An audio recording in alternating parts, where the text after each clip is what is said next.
Hey, what's going on everybody? Today is Monday, July 6th. Hope you had a good weekend. Today I'm going to be talking a little bit about the PPP extension, second stimulus check, and unemployment. But first, I would love it if you haven't done so already, please subscribe to my channel to stay up to date to everything that's going on right now. And also, if you have time, which I'm sure you do, smash that like button. I would really appreciate it. Also, please leave a comment below and let me know how your weekend went. I hope you had a good 4th of July. Hope you stayed safe and hope you had a lot of fun. All right, so first things first, on Saturday, President Trump signed into law the extension for the PPP. That means that, the previous deadline to get your apps approved was June 30th, and now that's been extended to August 8th. So that means that PPP is back on track, back resumed for everybody, with still $130 billion left for that program. A lot of money left. So I'm glad they passed it. There's some people still looking to get that extension, or there's some people still looking to get that loan applied for, but they couldn't get it in time. So the purpose of this extension is to give Congress more time to come up with a second package, a second stimulus package for businesses. And I talked about in one of my previous videos here that that second stimulus package will be the prioritized Paycheck Protection Program for businesses. At least that's what's proposed.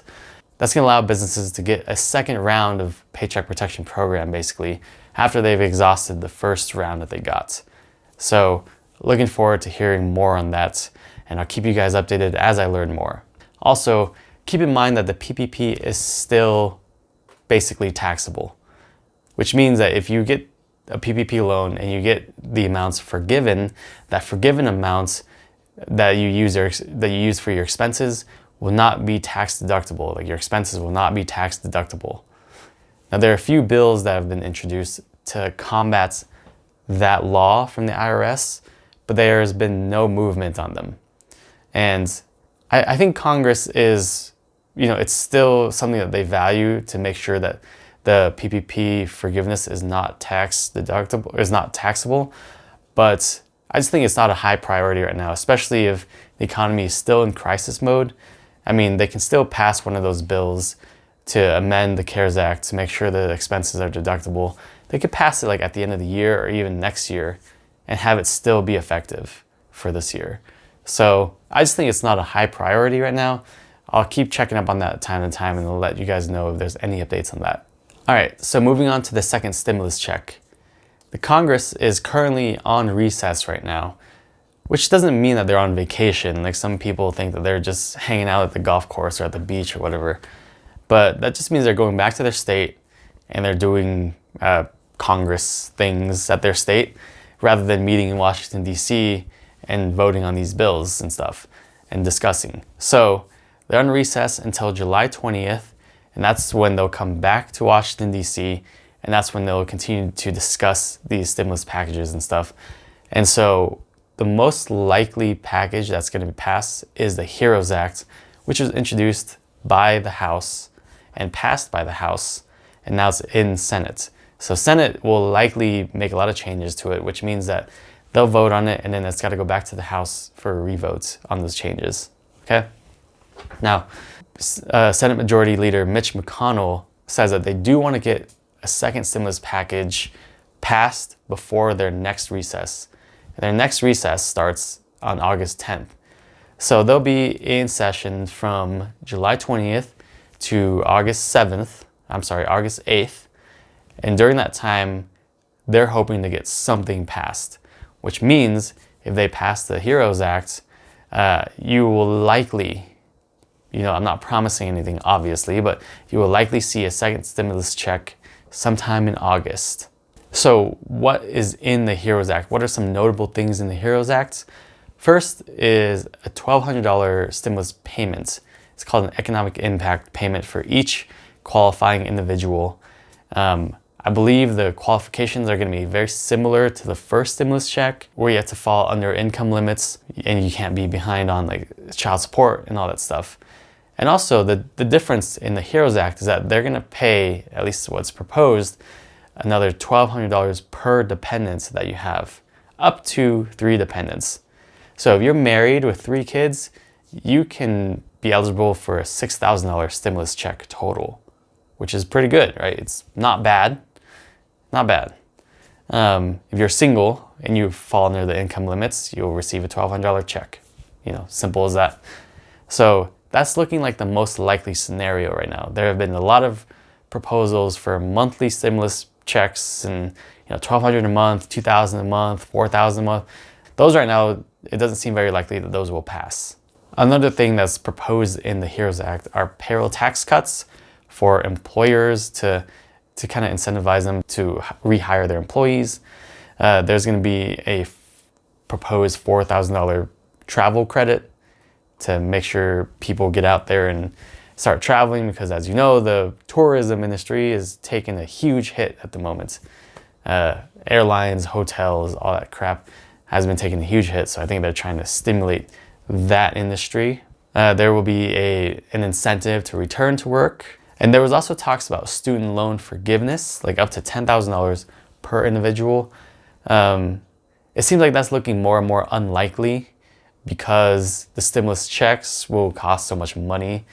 I'm not sure how likely a student loan forgiveness clause will be.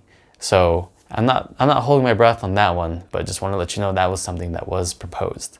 All right, moving on to unemployment. So unemployment, the extra $600 per week is set to expire at the end of this month, at the end of July. And people are concerned because there's still a lot of unemployment out there. And you just all of a sudden take away an extra $600 a week.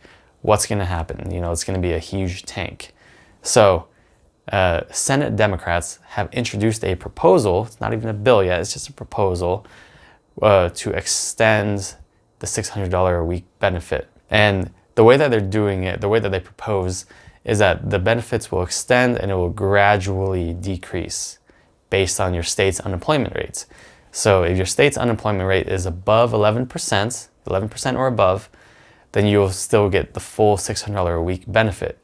But for each percentage that drops under 11%, your weekly benefit will also drop $100.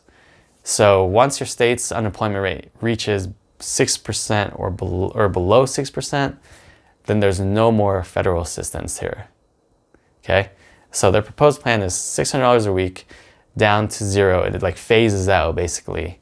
So it doesn't look like there's a time limit on it. It's just a gradual phase out based on actual unemployment numbers. So if that has any movement, that's pretty reassuring for folks that are still on unemployment. So also keep you up to date on what's going on with that. Now remember, unemployment benefits are taxable. So even the $600 a week of federal unemployment benefits, it's still taxable. So if you are not having taxes withheld from your unemployment payments, expect to owe taxes, early next year for 2020. So same with the state. If you're not having taxes taken out, expect to owe for 2020.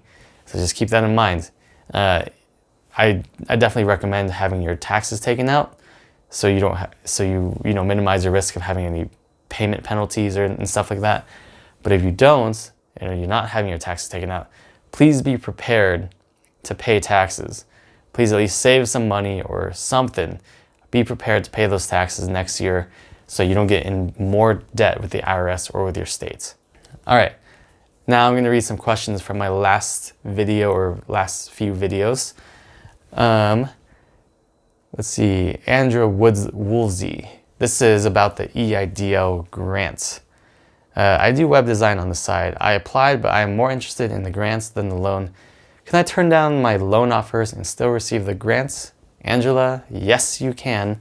As far as I know, as far as what I've seen with my clients, you can turn down the loan offer and still receive the EIDL grant. Sammy says, so I got denied due to credit. Doesn't mean I don't get the grant.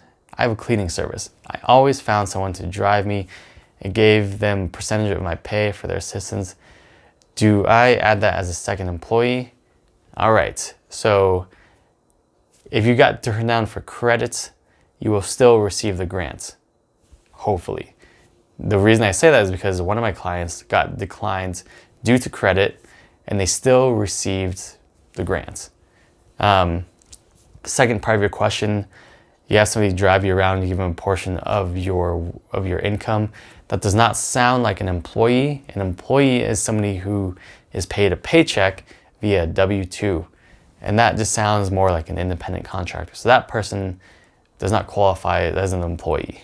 I'm a 7-Eleven franchisee under an S-Corp, and I have not received the EIDL loan or grant.